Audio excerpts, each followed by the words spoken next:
जय हिंद साथियों, एक बार फिर से स्वागत है आपके अपने चैनल रोली क्लासेस में।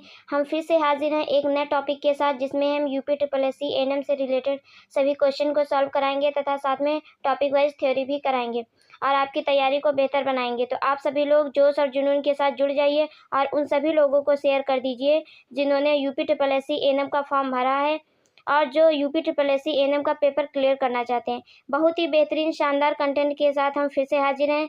तो आइए बिना समय गंवाए हम इस क्लास को स्टार्ट करते हैं। आज की क्लास का टॉपिक है हेल्थ स्कीम, स्वास्थ्य योजनाएं, जो हमारे एग्जाम के पॉइंट ऑफ व्यू से बहुत ही इंपॉर्टेंट है, क्योंकि अभी तक मैंने स्टार्टिंग से जो भी टॉपिक थ्योरी वाइज लिए हैं वो सभी बहुत ही इंपॉर्टेंट है। तो इनसे हमेशा क्वेश्चन एक से दो क्वेश्चन हमेशा पूछे जाते हैं, जैसे कि हेल्थ कमेटी, जो स्वास्थ्य वो समितियां थी, उनसे भी क्वेश्चन आते हैं। सीएससी पीएससी सब सेंटर, इनसे भी क्वेश्चन आते हैं। हेल्थ प्रॉब्लम से भी क्वेश्चन आते हैं। तो मैंने स्टार्टिंग में उन्हीं टॉपिक को रखा है जिनसे हमेशा एक से दो क्वेश्चन आए हैं। तो हेल्थ स्कीम हमारे एग्जाम के पॉइंट ऑफ व्यू से बहुत ही इम्पॉर्टेंट है, क्योंकि इससे भी आते हैं। तो चलिए स्टार्ट करते हैं आज की क्लास। देखते हैं कौन कौन सी स्कीम है और इनका जो क्या उद्देश्य रहा है और ये इनकी कब स्थापना हुई थी या कब शुरुआत हुई थी, उन सब के बारे में डिटेल से चर्चा करेंगे। तो आप सभी लोग लास्ट तक बने रहिएगा और उसके बाद जो क्वेश्चंस रहेंगे उनका आंसर कीजिएगा। स्वास्थ्य योजनाएं, हेल्थ स्कीम, भारत सरकार द्वारा जनता के स्वास्थ्य उन्नति के लिए विभिन्न प्रकार की स्वास्थ्य योजनाएं चला रखी है, जिनमें से कुछ प्रमुख निम्न इस प्रकार है। मतलब जिनमें से कुछ प्रमुख हैं वो इस प्रकार है। सबसे पहले देखते हैं कौन सी, जननी सुरक्षा योजना। ये मोस्ट इंपॉर्टेंट आपके एग्जाम के पॉइंट ऑफ व्यू से है, क्योंकि इससे हमेशा एक से दो क्वेश्चन पूछा गया है। जननी सुरक्षा योजना राष्ट्रीय ग्रामीण स्वास्थ्य मिशन के अधीन संस्थागत प्रसव को बढ़ावा देना तथा माता एवं नवजात की बेहतर स्वास्थ्य स्थिति को सुनिश्चित करने के उद्देश्य से 12 अप्रैल 2005 को केंद्र सरकार द्वारा महत्वपूर्ण स्वास्थ्य योजना जननी सुरक्षा योजना शुरू की गई थी। इसमें आपको 2 पॉइंट याद रखने इस लाइन में। संस्थागत प्रसव को बढ़ावा देना, माता एवं नवजात की बेहतर स्वास्थ्य स्थिति को सुनिश्चित करना। क्या याद रखना है, आप नोट कर लीजिए। जननी सुरक्षा योजना डाल के नीचे लिखिए संस्थागत प्रसव को बढ़ावा देना तथा माता एवं नवजात की बेहतर स्वास्थ्य स्थिति को सुनिश्चित करना। इसकी शुरुआत कब हुई थी? 12 अप्रैल 2005 को केंद्र सरकार द्वारा। किसके द्वारा? केंद्र सरकार द्वारा। ये 3 पॉइंट आप अच्छे से नोट कर लीजिएगा।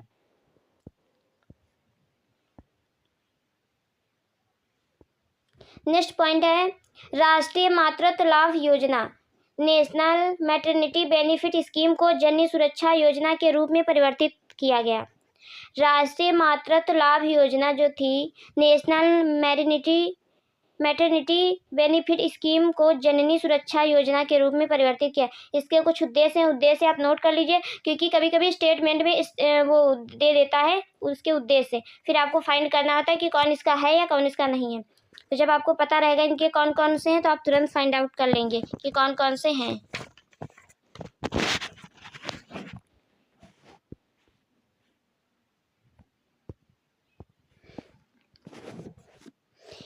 पहला पॉइंट है संस्थागत प्रसव को बढ़ावा देना।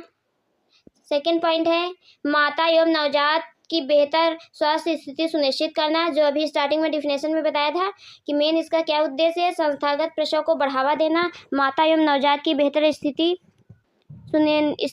सुनिश्चित करना। Maternal morbidity rate and maternal mortality rate को कम करना।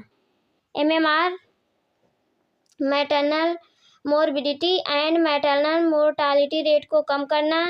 नेक्स्ट पॉइंट है infant morbidity rate and infant mortality rate को कम करना। नेक्स्ट है BPL परिवारों में संस्थागत प्रसव व देखभाल को बढ़ावा देना। BPL परिवारों में संस्थागत प्रसव व देखभाल को बढ़ावा देना। आपको ये एक पॉइंट नोट कर लेना है, BPL परिवारों में संस्थागत प्रसव व देखभाल को बढ़ावा देना, क्योंकि एग्जामिनर का मूड कब चेंज हो जाता है, कहाँ पे पहुँच जाता है पता नहीं। तो आपको ऐसे पॉइंट जरूर नोट करने हैं।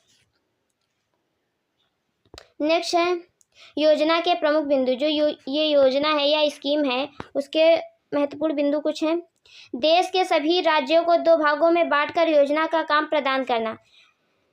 जो देश है जिसमें 28 राज्य हैं, उनको 2 भागों में बांटा गया है और योजना का काम प्रदान किया गया है। लो परफॉर्मिंग स्टेट इसमें 10 राज्य शामिल हैं जिनमें संस्थागत प्रसव दर बहुत कम है। ये जो 10 राज्य हैं इनमें संस्थागत प्रसव दर बहुत कम है। इसमें कौन कौन से शामिल हैं? उत्तर प्रदेश, उत्तरांचल जिसे अब उत्तराखंड बोलते हैं, अब उत्तरांचल नहीं, 2007 तक उत्तरांचल था, अब उत्तराखंड हो गया है। मध्य प्रदेश, झारखंड, बिहार, राजस्थान, छत्तीसगढ़, उड़ीसा, आसाम और जम्मू कश्मीर। ये 10 राज्य ऐसे हैं जहाँ पर संस्थागत प्रसव की दर बहुत कम है। यहाँ पर अक्सर डिलीवरी घर पर ही होती है, इस वजह से इनकी जो प्रसव की दर है संस्थागत वो बहुत कम है। तो ये 10 राज्य हैं। हाई परफॉर्मिंग स्टेट, यहाँ पे एस होगा सॉरी स्टेट, इसमें 10 राज्यों को छोड़कर सभी राज्यों व केंद्र शासित प्रदेशों को शामिल किया गया है। तो जो 28 में जो 10 ये राज्य हैं इनको छोड़ के बाकी जितने राज्य बचे वो सभी हाई परफॉर्मिंग स्टेट में आते हैं। ठीक है, तो आप समझ गए कि ये योजना की प्रमुख 2 बिंदु कौन है? लो परफॉर्मिंग स्टेट और हाई परफॉर्मिंग स्टेट। लो में कौन आते हैं? 10 राज्य आते हैं जिसमें उत्तर प्रदेश भी आता है, उत्तराखंड, मध्य प्रदेश, झारखंड, बिहार, राजस्थान, छत्तीसगढ़, उड़ीसा, आसाम और Jammu Kashmir. High performing state में इन्हीं 10 राज्यों को छोड़ के बाकी और जितने भी राज्य बचे हैं, जितने भी केंद्र शासित बचे हैं, वर्तमान समय में 28 राज्य व 8 केंद्र शासित प्रदेश हैं। तो आप लोग समझ गए कि आपको क्या क्या याद रखना है। जननी सुरक्षा योजना कब शुरू हुई थी? 12 अप्रैल 2005 को केंद्र सरकार द्वारा शुरू की गई थी और इसका मेन उद्देश्य क्या था? संस्थागत प्रसव को बढ़ावा देना, माता एवं नवजात की बेहतर स्वास्थ्य स्थिति को सुनिश्चित करना।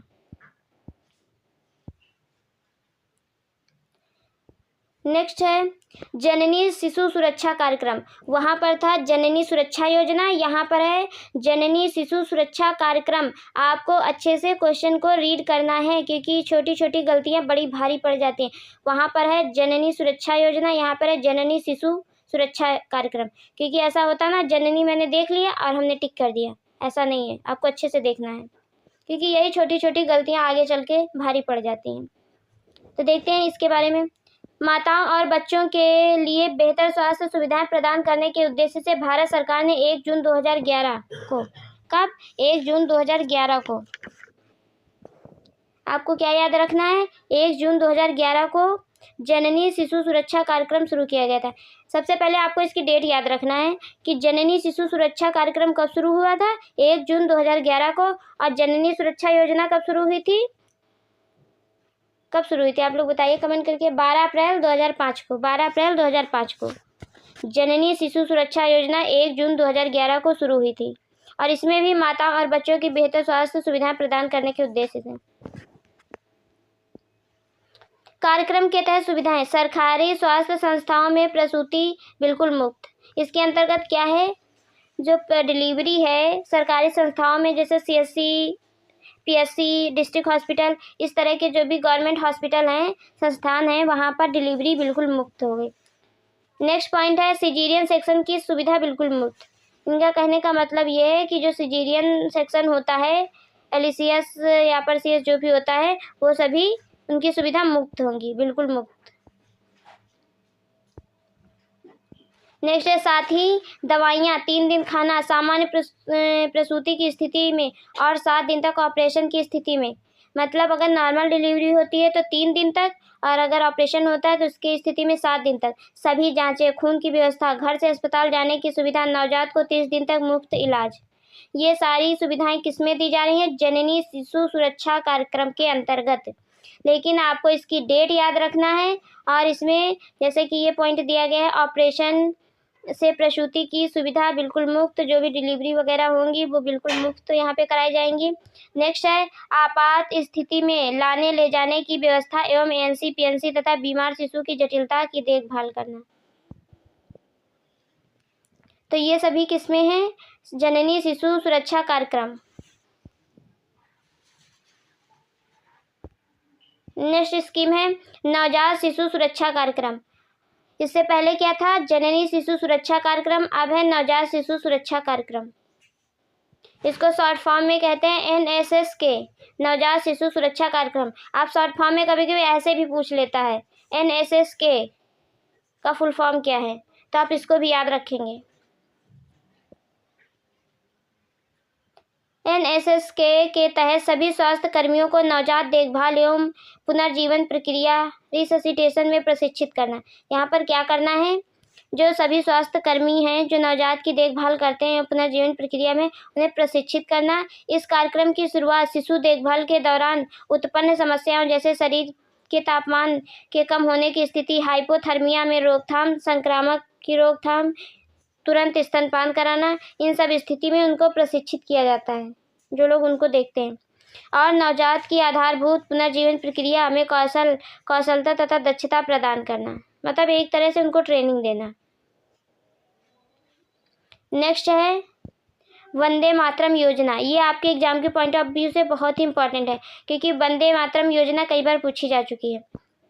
हाई मैटरनल मोर्बिडिटी रेट के कारण 9 फरवरी 2004 को वंदे मातरम योजना शुरू की गई थी। आपको इसकी डेट नोट करना है। वंदे मातरम योजना हेडिंग डाल के नीचे डेट लिखिए।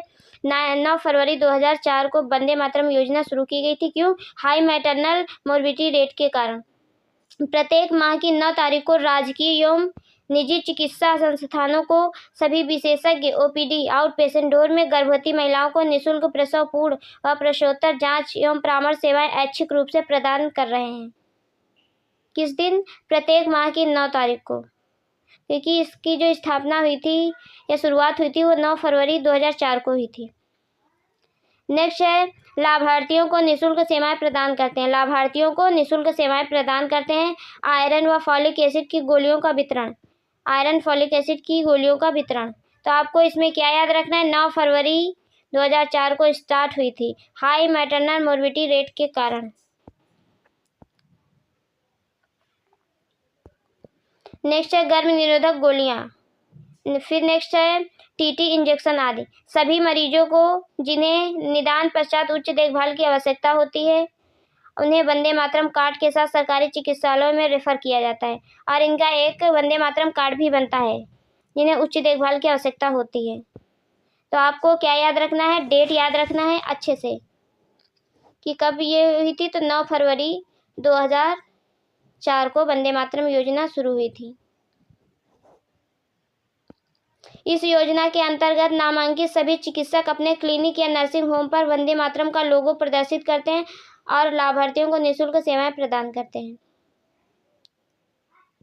और उन्हें वंदे मातरम कार्ड के साथ सरकारी चिकित्सालय में रेफर भी किया जाता है अगर उन्हें नीड है तो। नेक्स्ट है आशा स्कीम। इम्पॉर्टेंट क्वेश्चन है क्योंकि इससे भी हमेशा पूछा जाता है। आशा से रिलेटेड एक क्वेश्चन जरूर आता है। आशा योजना की शुरुआत राष्ट्रीय ग्रामीण स्वास्थ्य योजना नेशनल रूरल हेल्थ मिशन के तहत या अंतर्गत 12 अप्रैल 2005 को ग्रामीण जनसंख्या को प्रभावी स्वास्थ्य देखभाल प्रदान करने के उद्देश्य से हुई थी। तो आशा की जो शुरुआत है वो किस लिए हुई थी? ग्रामीण स्वास्थ्य या ग्रामीण जनसंख्या को प्रभावी स्वास्थ्य मतलब अच्छी स्वास्थ्य देखभाल प्रदान करने के उद्देश्य से हुई थी। किसके तहत? एनआरएचएम के तहत हुई थी 12 अप्रैल 2005 को। 12 अप्रैल 2005 को डेट अच्छे से याद रखना है और किसके अंतर्गत हुई है ये भी याद रखना है क्योंकि उसमें आईसीडीएस या और भी उनका नाम दे देते हैं ऑर्गेनाइजेशन का, पूछते हैं आशा की शुरुआत किसके तहत हुई। तो आपको याद रखना है एनआरएचएम के तहत हुई है। सबसे मेन बात यह है कि अक्सर आशा का फुल फॉर्म पूछा जाता है तो आप लोग नोट कर लीजिए कि आशा का फुल फॉर्म क्या होता है। आशा का accredited social health activist. Accredited social health activist ये आशा का फुल फॉर्म है। आप लोगों को नोट कर लेना है क्योंकि इससे भी क्वेश्चन पूछ देता है कि आशा का फुल फॉर्म क्या होता है। नेक्स्ट है आशा जन समुदाय एवं महिला स्वास्थ्य और आंगनबाड़ी कार्यकर्ता के मध्य की कड़ी व लिंक का कार्य करती है। आशा जो होती है वो जन समुदाय एवं महिला स्वास्थ्य मतलब जो भी फीमेल हेल्थ वर्कर होती है उनके और आंगनबाड़ी कार्यकर्ता के मध्य लिंक का कार्य करती है। आशा की नियुक्ति 1000 की जनसंख्या पर की जाती है। आशा की नियुक्ति 1000 की जनसंख्या पे की जाती है। आशा उसी गाँव की होती है जहाँ पे वो नियुक्ति होती है तथा उसकी उम्र 25 से 45 वर्ष की होती है। आशा उसी गांव की ग्राम पंचायत की जवाबदेही होती है। आशा को स्वास्थ्य सेवाओं के लिए मानदेय दिया जाता है मतलब उनको जो भी सैलरी है जो भी है वो दिया जाता है। आशा के प्रमुख कार्य मोस्ट इम्पॉर्टेंट है, कार्य नोट कर लीजिए क्योंकि स्टेटमेंट में पूछ लिया जाता है कि आशा का निम्न में से आशा के कौन से कार्य नहीं है। तो जो हैं उनको आप पता कर लीजिए, तो जो नहीं है वो आप पता हो जाएगा। तो देखते हैं महिलाओं की प्रसव पूर्व एवं प्रसव पश्चात देखभाल। नेक्स्ट है संस्थागत प्रसव देखभाल, आंगनबाड़ी केंद्रों पर टीकाकरण, पूरक आहार, स्वास्थ्य शिक्षा, स्कूल पूर्व शिक्षा का संचालन, पर्यावरणीय स्वच्छता और शौचालयों का निर्माण करना, मृत्यु एवं जन्म का पंजीकरण करवाना, डॉट्स थेरेपी, डायरेक्टली यहाँ पे मिस्टेक हो गया, ऑब्जर्वेट ट्रीटमेंट स्कीम थेरेपी प्रदान करना, ORS थेरेपी प्रदान करना, परिवार नियोजन के तहत गर्भ निरोधक साधन उपलब्ध कराना। तो ये सभी आशा के प्रमुख कार्य हैं। नेक्स्ट योजना है, ये भी बहुत ही इंपॉर्टेंट योजना है, कभी कभी तो डायरेक्ट इसका शॉर्ट फॉर्म दे देते हैं। राष्ट्रीय बाल स्वास्थ्य कार्यक्रम, राष्ट्रीय बाल स्वास्थ्य कार्यक्रम, ये ऐसे ही पूछा जाता है, इसका फुल फॉर्म इसी तरह से आता है। कभी आप लोग सोचने लगो कि ये नहीं हो सकता है, नेशनल और चाइल्ड हेल्थ प्रोग्राम, इस तरह से नहीं, ये ऐसे ही लिखा जाता है, राष्ट्रीय बाल स्वास्थ्य कार्यक्रम। RBSK की फरवरी 2013 में शुरुआत हुई थी। सबसे पहले आपको नोट करना है इसका शॉर्ट फॉर्म RBSK, राष्ट्रीय बाल स्वास्थ्य कार्यक्रम। इसकी शुरुआत फरवरी 2013 में हुई थी। कब हुई थी? फरवरी 2013 में। ज़्यादातर इन सब चीज़ों की डेट पूछते हैं या फिर इनका उद्देश्य पूछते हैं कि अगर ये संस्था बनी थी तो इसका उद्देश्य क्या था, ये योजना आई थी उसका उद्देश्य क्या था, ये सब चीज़ें इसमें पूछते हैं। तो इसके बारे में देखते हैं। इस कार्यक्रम का उद्देश्य बाल स्वास्थ्य परीक्षण और स्वास्थ्य सेवाओं का समय पूर्व क्रियान्वित करना, ये सब 4D 4DS जो कि बच्चों में मौजूद रहते हैं का समय पूर्व निदान एवं प्रबंधन के द्वारा किया जाता है। इस कार्यक्रम से देश भर में लगभग 27 करोड़ बच्चे जिनकी आयु 0 से 18 वर्ष तक है लाभान्वित होंगे। तो इसके तहत कितने बच्चे, ये नोट कर लीजिए आप लोग कि इस कार्यक्रम के तहत देश भर में लगभग 27 करोड़ बच्चे जिनकी आयु 0 से 18 वर्ष तक लाभान्वित होंगे, उनको लाभ मिलेगा। नेक्स्ट है राष्ट्रीय ग्रामीण स्वास्थ्य मिशन के तहत बाल स्वास्थ्य परीक्षण एवं समय पूर्व स्वास्थ्य सेवाओं के क्रियान्वित में लाभ 30 चिन्हित स्वास्थ्य समस्याओं के लिए समय पूर्व निदान, निःशुल्क इलाज एवं प्रबंधन सम्मिलित है। इसमें जो समस्याएं हैं उनको अलग अलग से वो किया गया है, जैसे कि जन्मजात विकृति, डिफेक्ट एट बर्थ। तो डिफेक्ट एट बर्थ कौन कौन से हो गए? Neural tube defect, Down syndrome, cleft lip and palette,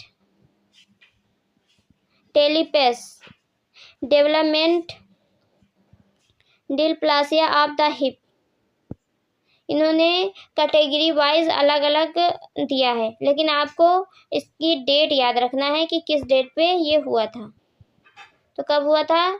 फरवरी 2013 में इसकी शुरुआत हुई थी और 27 करोड़ बच्चे जिनकी आयु लगभग 0 से 18 वर्ष है वो सभी लाभान्वित होंगे इसके अंतर्गत। Congenital cataract, congenital deafness, congenital heart diseases और रेटिनोपैथी ऑफ प्री मैच्योरिटी। तो इन सब चीज़ों को जन्मजात विकृति या डिफेक्ट एट बर्थ के अंतर्गत आती हैं। फिर हैं जो डिफिशियंसी होती हैं, कौन कौन सी डिफिशियंसी होती हैं? Anaemia, vitamin A deficiency, vitamin D deficiency और मॉल न्यूट्रिशन ग्वाइटर, इन सब का ट्रीटमेंट इनके अंतर्गत होगा। इसमें इन्होंने अलग अलग कैटेगरी वाइज दिया है। तो इनकी 3 कैटेगरी हैं, कौन कौन सी हैं? डिफेक्ट एट बर्थ, डिफिशियंसी है, डिजीज ऑफ चाइल्डहुड, बचपन की बीमारियां। देखते हैं कौन कौन सी हैं बचपन की बीमारियां। चर्म रोग जैसे scabies, fungal infection, eczema, otitis media, rheumatic heart disease, reactive airway disease, dental caries, conversion disorder, developmental delay and disabilities, vision impairment, hearing impairment, neuromotor impairment, ये सभी क्या हैं? ये सभी बचपन की डिजीजेज हैं जिनको इन्होंने कैटेगरी वाइज यहाँ पे दे रखा है। नेक्स्ट है motor delay, cognitive delay, language delay, behaviour disorder, learning disorder, attention deficit hyper active disorder, congenital hypothyroidism, sickle cell anaemia, beta thalassaemia. तो ये सभी किसके अंतर्गत आती हैं? Diseases of childhood. फिर इसमें दिया गया है प्रोग्राम इम्प्लीमेंटेशन, मतलब कार्यक्रम की क्रियान्विता, मतलब कैसे क्या काम। नवजात शिशु के लिए सुविधा युक्त जन्मजात परीक्षण, फैसिलिटीज बेस्ड न्यूबॉर्न स्क्रीनिंग, सभी जन स्वास्थ्य संस्थाओं में मौजूद स्वास्थ्य मानव संसाधनों द्वारा। नेक्स्ट है समुदाय आधारित जन्मजात परीक्षण, कम्युनिटी बेस्ड न्यूबॉर्न स्क्रीनिंग, जन्मजात शिशुओं की 6 हफ्तों तक आशा द्वारा गृह मुलाकात के दौरान 6 सप्ताह से 6 माह तक के बच्चों के लिए आंगनबाड़ी केंद्र आधारित परीक्षण, सक्षम व सुचारू रूप से भ्रमणशील स्वास्थ्य दल।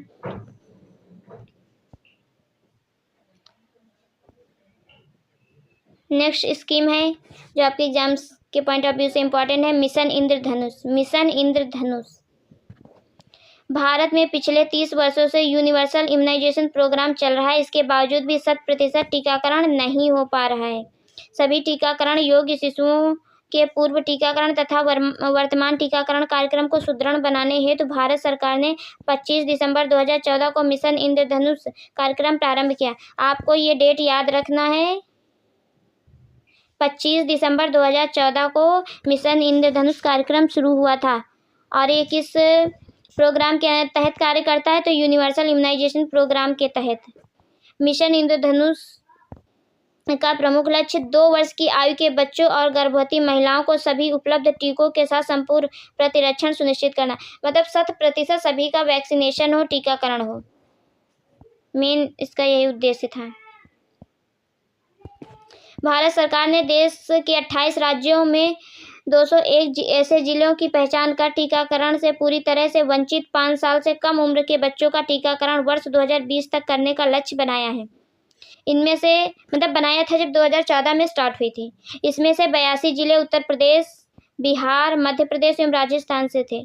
मतलब कुछ ऐसे जिले थे जहाँ पे वैक्सीनेशन बिल्कुल नहीं हुआ था, हो ही नहीं रहा था। तो वो कौन से जिले थे? 82 जिले थे, जिनमें से कुछ उत्तर प्रदेश के थे, कुछ बिहार के थे, कुछ मध्य प्रदेश के थे, कुछ राजस्थान से थे। और इस मिशन में तकनीकी सहयोगी संस्थाएं कौन कौन सी थी? WHO, UNICEF, rotary international and अन्य NGO, नॉन गवर्नमेंटल ऑर्गेनाइजेशन। तो इस मिशन में सहयोग कौन कौन कर रहा था? कभी कभी ऐसे भी पूछ लेता है मिशन इंद्रधनुष की सहयोगी संस्थाएं, तो आपको याद रखना है WHO, UNICEF, rotary international and NGO। तो मिशन इंद्रधनुष में क्या क्या आपको याद रखना? यूनिवर्सल इम्यूनाइजेशन प्रोग्राम के तहत ये प्रोग्राम चलाया गया था मिशन इंद्रधनुष, और जो 25 दिसंबर 2014 में इसकी शुरुआत हुई थी। ठीक है, और क्या याद रखना? इसकी सहयोगी संस्थाएं WHO, यूनिसेफ, रोटरी इंटरनेशनल और NGO। तो आपको ये अच्छे से याद रखना है। नेक्स्ट है mid day meal programme. Mid day meal programme Bharat सरकार ने शिक्षा मंत्रालय द्वारा स्कूली बच्चों में कुपोषण की समस्या को दूर करने के लिए सन 1962 में मध्याह्न भोजन योजना शुरू की गई। इस कार्यक्रम का उद्देश्य स्कूली बच्चों में कुपोषण की रोकथाम कर उनके स्वास्थ्य स्तर को उन्नत करना और बच्चों में स्कूलों की तरफ, मतलब जो बच्चे हैं उनको स्कूल की तरफ आकर्षित करना एवं उन्हें स्कूलों में नियमित रखना ताकि साक्षरता के स्तर में सुधार लाया जा सके। जब मिड डे मील प्रोग्राम शुरू हुआ था उसका मेन उद्देश्य यही था कि साक्षरता दर जो है उसको इंक्रीज करना, बढ़ाना और बच्चों को नियमित करना और उन्हें उनके अंदर जो भी कुपोषण जैसी समस्याएं हो रही हैं उनको दूर करना। मेन उद्देश्य यही था मिड डे मील का। इस कार्यक्रम के अंतर्गत प्रत्येक बच्चे को लगभग 200 दिन के लिए पूरक आहार दिया जाता है। भोजन का जो मॉडल मेन्यू है वो निम्न प्रकार से: अनाज लगभग 75 ग्राम प्रति बालक, दालें 30 ग्राम प्रति बालक, तेल एवं वसा 8 ग्राम प्रति बालक, पत्तेदार सब्जियां 30 ग्राम प्रति बालक और अन्य सब्जियां 30 ग्राम प्रति बालक। ये तो आपको नहीं याद करना है, लेकिन जो चीज़ें मैं बता रही हूँ वो आपको अच्छे से नोट कर लेना, क्योंकि वैसे पूछ तो ये सब चीज़ें लेता, लेकिन आपको क्या याद रखना है वो मैं बता रही हूँ।